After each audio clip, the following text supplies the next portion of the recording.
todos, igreja. Glória a Deus. Eu agradeço e louvo a oportunidade de hoje estar trazendo uma palavra, né, da parte do Senhor para todos, né, para todos nós. E o texto que nós vamos falar hoje está em Isaías. Nós vamos ler Isaías capítulo 1. Peço aos irmãos que possam abrir aí a sua espada. E é claro que nós vamos decorrer aqui todo o texto do verso 1 até o verso 20. Mas eu queria começar com o verso 19. E um penúltimo, né? Mas eu creio que Deus irá ministrar os nossos corações. Vamos trazer o contexto de todo o capítulo. Mas me chama a atenção essa palavra no verso 19, que diz assim: se quiserdes e me ouvirdes, em algumas está a tradução, se quiserdes e me obedecer, comereis o melhor dessa terra. Ali está, se estiverem dispostos a me obedecer, terão comida com fartura. Louvado seja o nome do Senhor Jesus. Nós vemos que esse é um versículo muito conhecido entre os cristãos, aqueles que creem e praticam a palavra do Senhor, e também aqueles que são simpatizantes do Evangelho. Aqueles que ainda não mergulharam de fato, né, na palavra do Senhor, na obediência, mas conhecem esse versículo e, infelizmente, muitas vezes mal interpretado, porque como fala de comer o melhor dessa terra, alguns traduzem isso de maneira que se eu quiser e se eu ouvir, então eu vou desfrutar do melhor dessa terra, o melhor carro, a melhor casa, né, o melhor casamento, o melhor emprego, não vou ter problemas nenhum, é apenas se eu quiser, né, se eu ouvir, não sabe nem de qual palavra é essa que vai ouvir, mas alguns pegam, né, alguns versículos avulsos sem contextualizar e trazem para si apenas um pedaço deles para defenderem as suas teorias de prosperidade, enfim. E eu quero falar que esse texto é uma promessa da parte do Senhor. E é uma promessa que não está ali sozinha, mas tem para nós também que nós nos acondicionemos nessa promessa ali, né? Duas condições para os homens em relação às suas responsabilidades, para que estes possam provar e se deleitar naquilo que Deus tem, nessa promessa de comer o melhor dessa terra. E quando nós estamos firmados nessa palavra, na palavra da verdade, esse melhor é o melhor traduzido para nós de uma maneira bíblica, né? O que é este melhor dos céus? O que é este melhor da terra? O que são esses frutos deleitosos que o Senhor tem para nós? Então, nós vemos que muitas pessoas conhecem, como conhece o Senhor é meu pastor e nada me faltará. Muitos não têm o Senhor como seu pastorado, né, o seu pastorio ali, mas pegam esse versículo, está atrás de caminhão, dentro de casa, na sala, e não trazem todo o contexto, né, dessa realidade, como aquele também tudo posso naquele que me fortalece, para poder garantir que ele pode fazer tudo que o Senhor está com ele. E não é bem verdade. E nós vamos aqui contextualizar esse texto, porque essa é uma palavra dura. É uma palavra mesmo dura. E aí a gente vai esmiuçar esse versículo, né, e tentar entender tudo aquilo que Deus quer falar conosco. Primeiro que eu gostaria de falar que Isaías é um profeta, né, destinado pelo Senhor, uma voz de Deus, para trazer o alerta de Deus para o povo de Judá e de Jerusalém. Nós vimos que no sermão de Neemias, nós recapitulamos um pouco o contexto histórico para a gente pegar o gatilho e entrarmos na história de Neemias. E aqui nós podemos pegar um pouquinho novamente, um minutinho, para nós entendermos em que contexto Isaías está? A palavra do Senhor vai dizer primeiro, né? Vamos voltar só um pouquinho para a gente poder entrar aqui no texto. Que depois de Davi, o que sucede ao seu trono é Salomão, depois Roboão, o seu filho. Depois, o que aconteceu? Os impostos ficaram muito, muito altos, a ponto de um líder chamado Jeroboão levantar ali, né, essa questão dos impostos, e os reinos foram divididos no reino norte e divididos no reino sul. E nós vemos que no reino norte, os reis que lideraram ali foram reis que lideraram debaixo de impiedade, fora do comando e da direção do Senhor, mas que no reino sul tiveram reis que realmente foram maus, mas alguns nós vimos que lideraram conforme a palavra do Senhor. Isaías está no contexto do reino sul. É um líder que profetiza sobre o reino sul. Mas ele também mira para o reino norte e também traz um alerta para este reino, dizendo para que o povo pudesse se arrepender, porque viria então os assírios e exterminaria este reino se eles então não obedecessem e não entrassem na obediência ali da palavra do Senhor. E aqui está então, Neemias, ele está entre os reis Uzias, Jotão, Acás, Ezequias, e a gente vê que se finaliza ali, né? Não sabemos, na verdade, o verdadeiro fim ali de Isaías, mas dizem que foi o rei, o filho de Ezequias, Manassés, que acabou matando ali Isaías. Mas vamos nos ater aqui, amados, na visão que Isaías está trazendo ao povo. E essa não é uma mensagem para os de fora. Não é uma mensagem para os que não estão na igreja, para um povo desapercebido. Mas é uma mensagem bem direcionada. Isaías está trazendo uma exortação para o povo de Deus. Então recebemos essa exortação porque o Senhor quer trabalhar, quer nos alinhar, quer nos lixar, nos amoldar, né? Para que nós possamos, de fato, ser um povo santo. Então, o verso 1 vai dizer assim: visão de Isaías, filho de Amós, que ele teve a respeito de Judá e Jerusalém, nos dias de Uzias, Jotão, Acás e Ezequias, reis de Judá. Ouve, ó céus, e dá ouvido, ó terra, porque o Senhor é quem fala. Criei filhos e os engrandeci, mas eles estão revoltados contra mim. O boi conhece o seu possuidor, e o jumento o dono da sua manjedoura, mas Israel não tem conhecimento, e o meu povo não entende. Ai desta nação pecaminosa, povo carregado de iniquidade, raça de malignos, filhos corruptores, abandonaram o Senhor, blasfemaram do Santo de Israel e voltaram para trás. Por que a vez de ainda ser feridos, visto que continuais em rebeldia? Toda a cabeça está doente e todo o corpo enfermo, desde a planta do pé até a cabeça, não há nele coisa sã, senão ferida, contusões e chagas inflamadas, umas e outras não espremidas, nem atadas, nem amolecidas no óleo. A vossa terra está assolada, as vossas cidades consumidas pelo fogo, a vossa lavoura os estranhos devoram em vossa presença, e a terra se acha devastada, como numa subversão de estranhos. A filha de Sião é deixada como choça na vinha, como palhoça no pepinal, como cidade sitiada.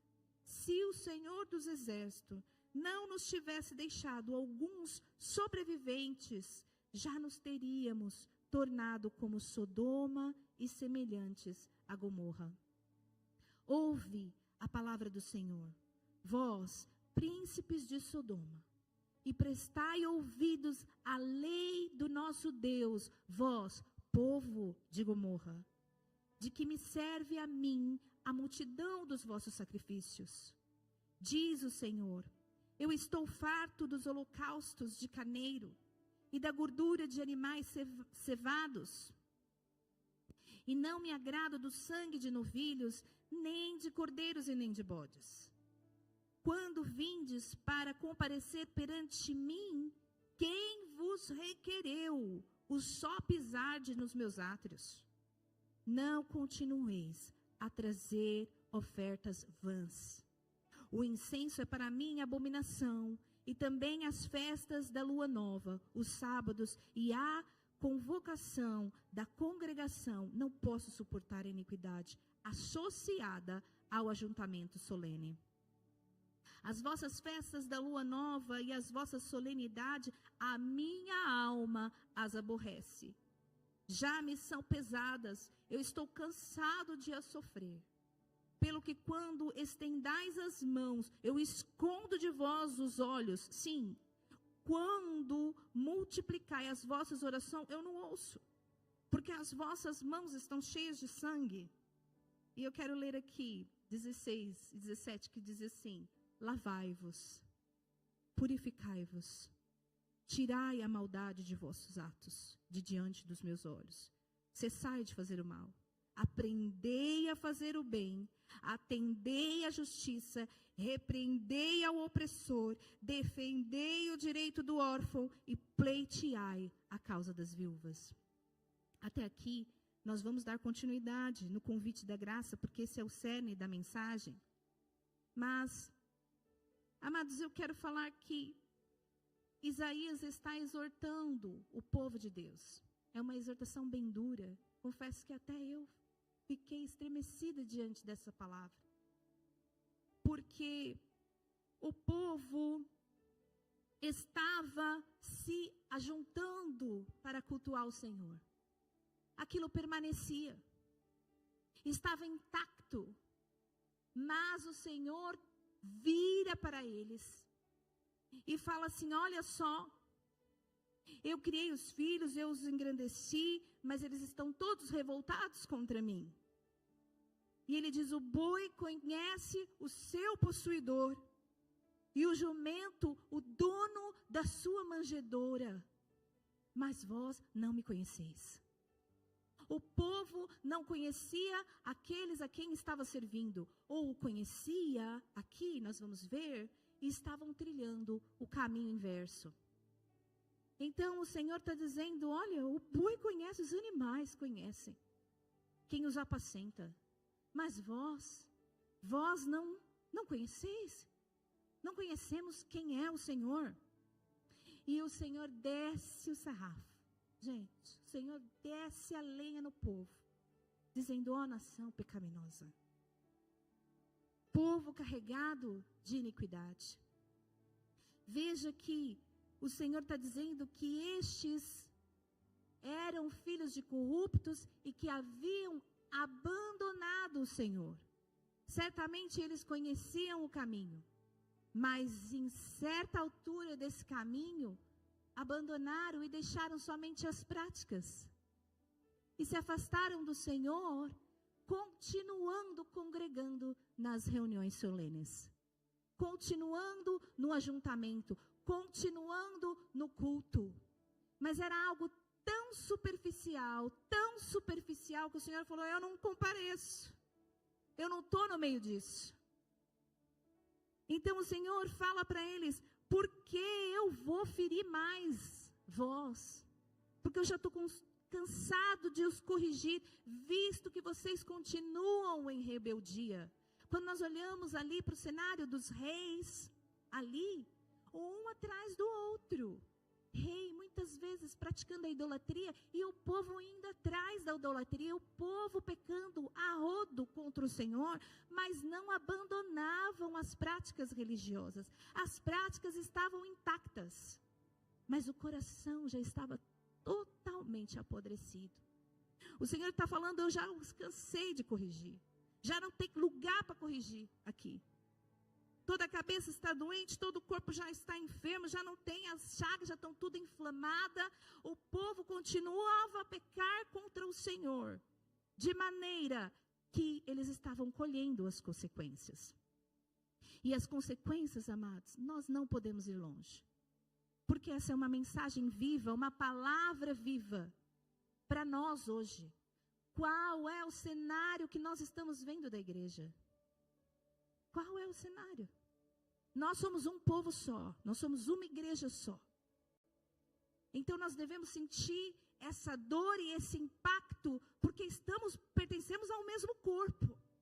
Algo está errado. Pertencemos ao mesmo corpo e estamos vendo o quê? A nossa terra assolada. Se nós somos sal dessa terra, em que lugar nós estamos vendo esse sabor todo? Se nós estamos vendo tudo assolado, uma destruição total, uma coisa atrás da outra. A gente está vendo que a vossa terra está assolada, as vossas cidades consumidas pelo fogo, as vossas lavouras, os estranhos devoraram na vossa presença. Os inimigos estão entrando, eles estão ganhando espaço, e a gente está vendo todo esse cenário. E como é que a igreja tem respondido a isso? O Senhor está falando, está assim, verdade, porque o povo me abandonou e o povo continua a praticar a sua iniquidade. E não está longe, o povo ainda continua nos cultos. Então o Senhor continua essa exortação, dizendo, de que me serve os vossos sacrifícios? De que me serve a reunião dos sábados e dos domingos? De que me serve tanto jejum, tanta oração? Eu não me agrado de carneiro e nem de bode, nem de gordura e nem do sangue desses animais. O que o Senhor quer de nós é um povo santo. Como Tasso diz, já estamos de boca mole de falar. Quando nós olhamos para Caim e para Abel, Abel prepara das primícias ali o seu sacrifício. E a gordura destes, ele tira, esse sacrifício é uma renúncia à vida dele. É um custo de sangue. É um custo de obediência. E depois, Caim pega o fruto da terra. E o Senhor queria o quê? Eu queria algum fruto? Eu queria o sangue do carneiro? Não, o Senhor recebe sim a vida do ofertante. E depois a sua oferta, estamos sempre ouvindo isso. E o Senhor está falando, de que me serve tanto sacrifício, que tanto que vem, que tanto que o povo, quando a gente olha, o povo que cultua na segunda, que vai na quarta, que vai na sexta, que está nos grupos, que está na oração, que está no jejum, e que a vida não condiz com a prática religiosa. Ele está dizendo assim, quando vindes, Quando vindes para comparecer perante mim, quem que te chamou? Quem vos requereu entrar nos átrios? Não fomos nós que saímos da nossa casa e viemos aqui? Quem vos requereu? Quem vos pediu? Se fomos nós, devemos portar conforme a palavra do Senhor. Então, ele continua a falar, não continueis a trazer as vossas ofertas. Parem de trazer as vossas ofertas. Veja que a palavra do Senhor, ela vai dizer até acerca das ofertas, quando você vir ofertar, vai primeiro no teu irmão. Vai lá se você tem alguma coisa contra o seu irmão. Primeiro libera-se perdão, pede perdão também. Se reconcilie, porque o Senhor está dizendo, primeiro vem a santificação, primeiro vem a reconciliação, depois você traz a sua oferta. Depois você traz o seu fruto. Mas o primeiro sacrifício precisa ser o de sangue, o de renúncia, o de entendimento, um culto racional. Eu estou entendendo o que eu estou fazendo, eu não estou indo lá entregar sacrifício de bode, de carneiro, mas eu estou entendendo que é uma vida santa. E o Senhor vai dizer, não adianta, nem as vossas festas, nem a vossa convocação, já não posso suportar a iniquidade associada com ajuntamento solene. Ou seja, nós vamos ver aqui, amados, que o culto está completo. tem oferta, tem sacrifício, tem festa, tem tudo, só não tem o Senhor. Só não tem tudo. Mas o Senhor vai continuar a dizer: eu já estou cansado. Pode multiplicar a oração. Pode fazer um jejum outrajoso. Pode fazer, pode servir.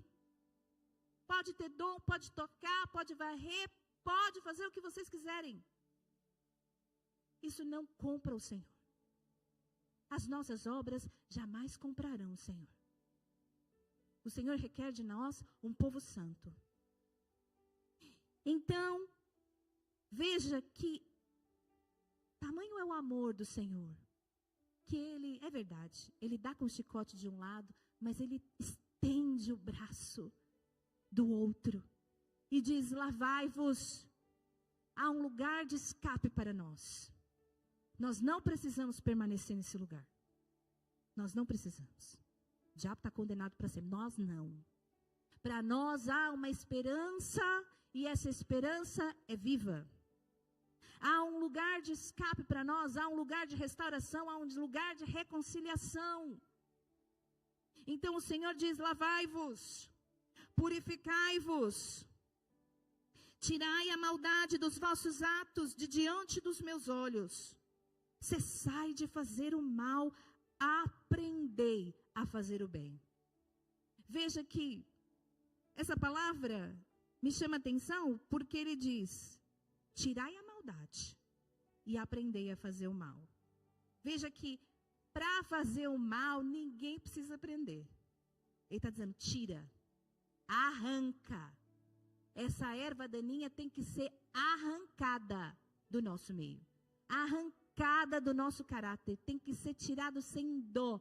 É melhor você entrar coxo nos céus. É melhor você entrar sem um olho, sem um braço, sem uma perna, do que você ir com todos esses membros para o inferno. Então ele está dizendo: tira e arranca. Não dê lugar, arranca mesmo. E aprenda a fazer o bem. Aprender não é fácil. Aprender exige disciplina, exige esforço da nossa parte. Vai nos custar. Porque aprender não é confortável. E ele está dizendo: aprendei a fazer o bem, atendei a justiça. E essa justiça é a justiça minha? Não, é a justiça de Deus. É a justiça que escandaliza a nós. Ela tão escandaliza que ela é pagar o mal com o bem. Gente, que lugar é esse? Tem que aprender a fazer isso, porque ninguém vai lá fazer na sua boa caridade. É um lugar de esforço. Vai doer, dói fazer isso, porque você fala: queria dar na mesma moeda, é pimba aqui, é pimba lá. Mas só que a gente se porta. O lugar da santidade, o lugar dessa santificação, ela é um lugar de domínio. Veja que toda essa questão da santificação se trata de domínio próprio. É dominar essa carne miserável. Não é a sua, é a minha, é a nossa. Está dizendo: atender a justiça. Gente, que justiça é essa? Que eu mais dou e aí eu mais recebo. E é dá-lhe e vai e recebe desse lado. É tudo contrário. É o contrário. Então, ele está dizendo: atendei a justiça. Repreendei ao opressor. Há um nível da nossa oração que nós vamos orando: santificado seja o nome do Senhor, louvando, bendizendo o nome do Senhor, agradecendo, oramos pela nossa casa, oramos pela nossa cidade, mas há um nível da nossa oração que a gente começa a repreender. Porque demônio tem que ser repreendido, porque senão ele fica confortável no lugar que ele está. É só para abençoar? Então vamos ficar aqui quietinho, né? Sem fazer barulho, que a hora que a gente quiser acender o fogo, a gente acende o fogo. Demônio tem que ser repreendido. Ele está falando: repreenda o opressor. Ele nos deu essa armadura. Ele nos deu, ele está falando aqui: defendei o direito do órfão e pleiteai a causa das viúvas. Veja que o que está faltando para este culto solene é tudo. Está faltando o reino. Está faltando o reino. Porque todas essas coisas que o Senhor fala, de lavai-vos, purificai, tira a maldade, pratique a justiça, fazei o bem, repreende o opressor, defende o direito do órfão, a causa das viúvas, tudo isso é reino de Deus. É o reino. E muitas vezes nós estamos perecendo, né, malhando trigo no lagar, porque está nos faltando o reino. Está nos faltando justiça. Está faltando a mim, gente. Eu falo isso olhando para mim. Está me faltando justiça. Falta muito. Porque tem tanto trabalho no reino. E a gente se acomodou. Porque a gente acha que o reino é só aqui no culto solene. O reino está muito mais do que aqui. É muito, muito, muito. Por isso que terra está devastada. Porque a verdade está faltando culto nas praças, está faltando muitas coisas. Falta reino. Falta justiça, falta o direito do órfão, a causa das viúvas, o tirar o mal, o purificar, o santificar. Porque dom não está faltando, gente. Dom, serviço não está faltando. O que a gente que sabe cantar, que sabe fazer, que sabe pregar, não está faltando. Mas está faltando o reino. Mas há um convite tão lindo da parte do Senhor, que o verso 18, ele fala assim: vinde, pois, e arrazoemos. Há um convite, vinde, vem, povo meu, apresenta as suas razões, apresenta, vamos conversar, diz o Senhor. Ainda que os vossos pecados sejam como a escarlata, eles se tornarão brancos como a neve. Ainda que sejam vermelhos como o carmesim, se tornarão como a lã. Olha Cristo aqui, a nossa esperança. Vinde e arrazoemos, vinde e apresentemos as nossas razões, porque ainda que você esteja só no automático, ainda que você aprendeu a fazer, só a fazer, ainda há tempo para nós, ainda que os seus pecados sejam os mais escandalosos, eles podem se tornar brancos como a lã em Cristo Jesus, porque só Cristo, só o Senhor pode nos lavar e nos purificar. Mas muitas vezes nós aprendemos que a nossa obra pode purificar e pode lavar. A nossa obra pode dar conta do resultado e não vai dar. Nenhum ato nosso religioso vai fazer os nossos pecados ser lavados e limpos diante do Senhor. Não é quanto mais eu faço, quanto mais eu prego, quanto mais eu jejuo, quanto mais eu oro. É verdade, todas essas coisas têm de vir acompanhado, mas não antes primeiro de você ser uma mulher e um homem santo perante o Senhor. Então ele está dizendo: vinde, do jeito que você está. Você está cultuando? Há quanto tempo que você está cultuando dessa forma? Um pecado que já está cauterizado, o Senhor já está cansado de bater em nós, de falar e de falar e de falar. Quanto tempo que a gente está, que já cauterizou, mas ele está dizendo: vinde, porque ainda há tempo. E ele diz: se quiserdes e me ouvirdes. Em algumas linguagens vai estar: se quiserdes e me obedecerdes, né?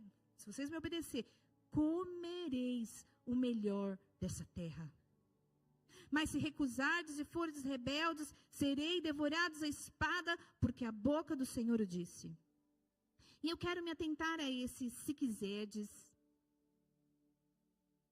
me ouvir e me obedecer.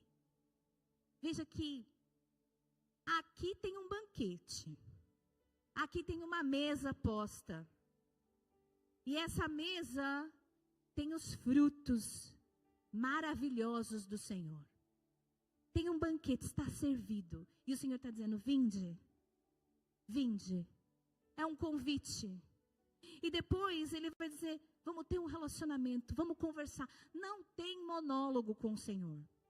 É um relacionamento onde ele fala e nós falamos também. Porque ele está falando, se você quiser. Veja a cordialidade de Deus. Ele é um Lorde.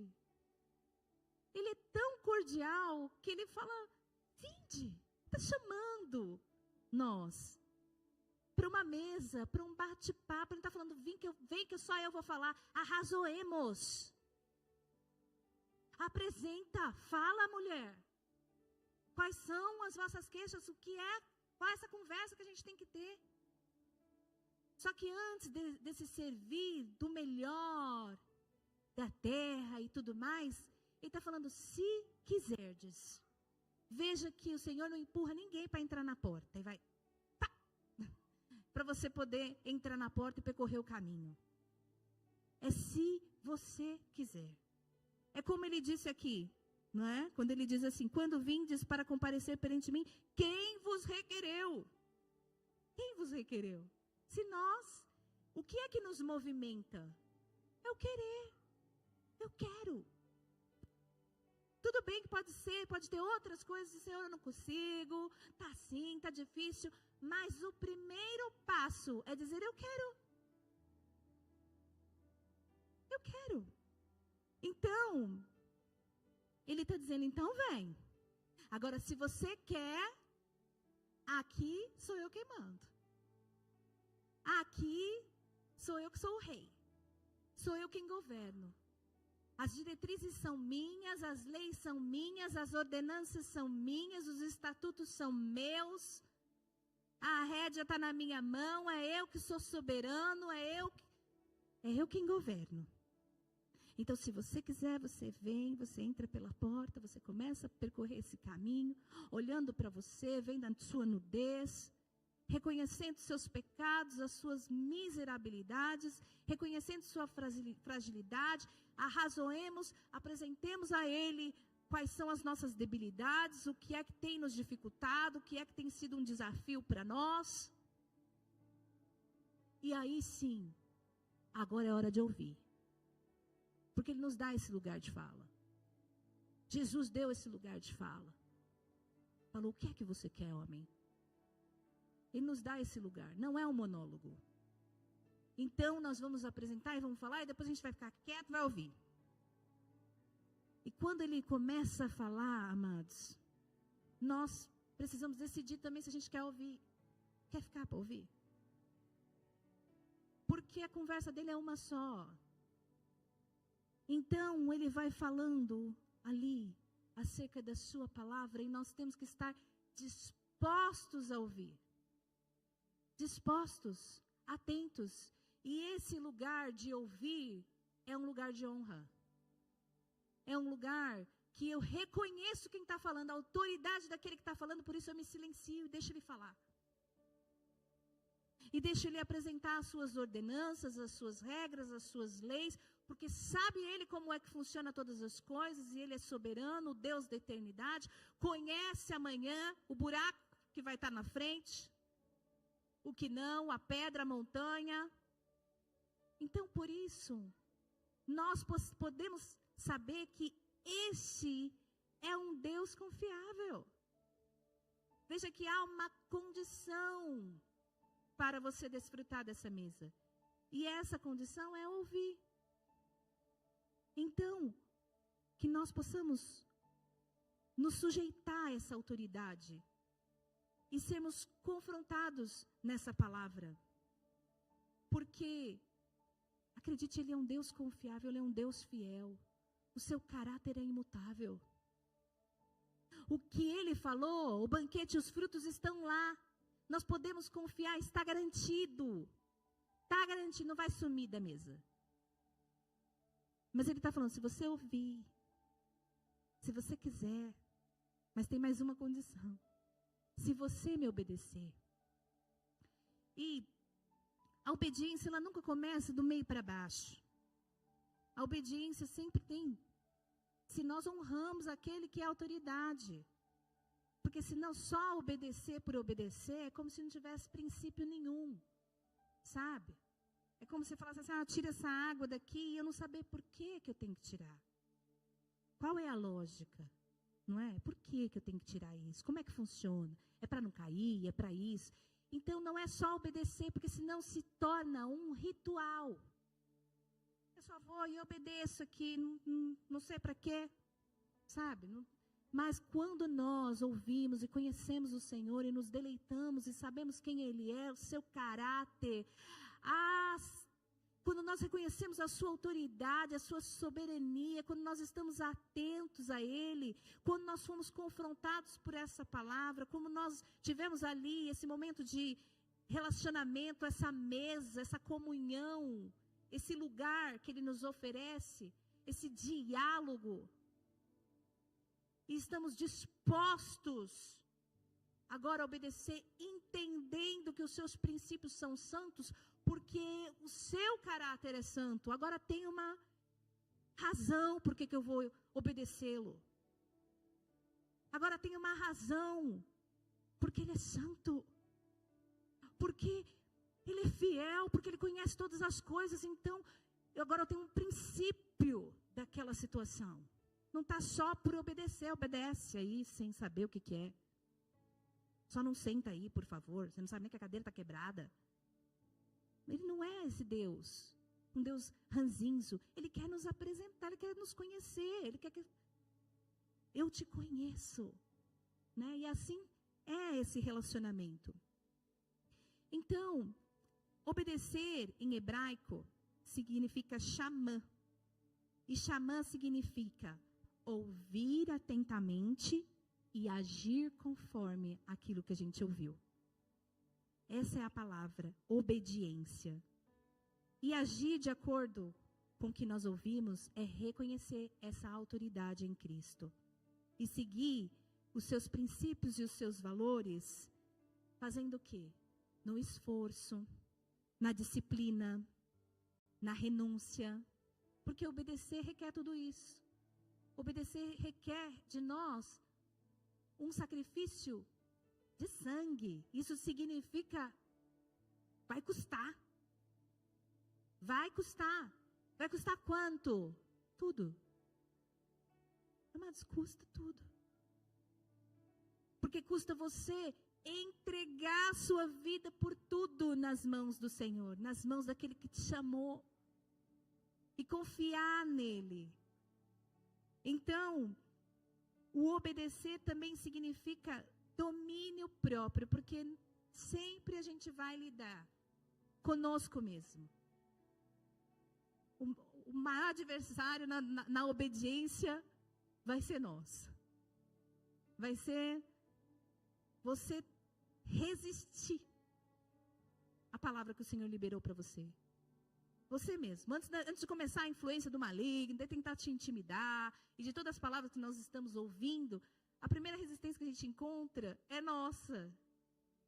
Das nossas limitações, eu não consigo, eu sou gago, eu não consigo fazer esse negócio que você me chamou. E isso tudo a gente vê, porque o Senhor também não é surpresa essas coisas para nós, porque está escrito aqui, todos esses homens que foram chamados também tiveram essas limitações. Todos eles, Davi, né? Todos eles falaram, eu não consigo, olha, eu sou gago, eu sou pequeno demais, olha o meu tamanho, olha isso, olha aquilo. Mas o Senhor é quem capacita. Quem te prometeu vai garantir a sua promessa. Só que usufruir da promessa significa se eu quiser, se eu ouvir e se eu obedecer.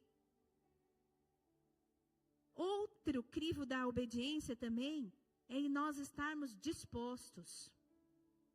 Dispostos e também no temor do Senhor. Porque essa é uma chave, é o temor. É o que vai nos ajudar a permanecer e a entender se, será que isso é resposta? Será que não? No temor do Senhor tem a resposta. É o temor.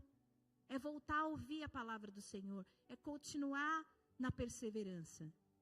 E qual é o alvo do se quiserdes, ouvirdes e obedecer? Você vai comer o melhor dessa terra. O alvo é você comer o melhor dessa terra. O alvo é você glorificar o nome do Senhor. Porque se nós, amados, cuidarmos do reino, como é que aquilo que tem faltado, se nós, de fato, colocássemos verdadeiramente o reino nesse primeiro lugar, as outras coisas elas vão ser acrescentadas.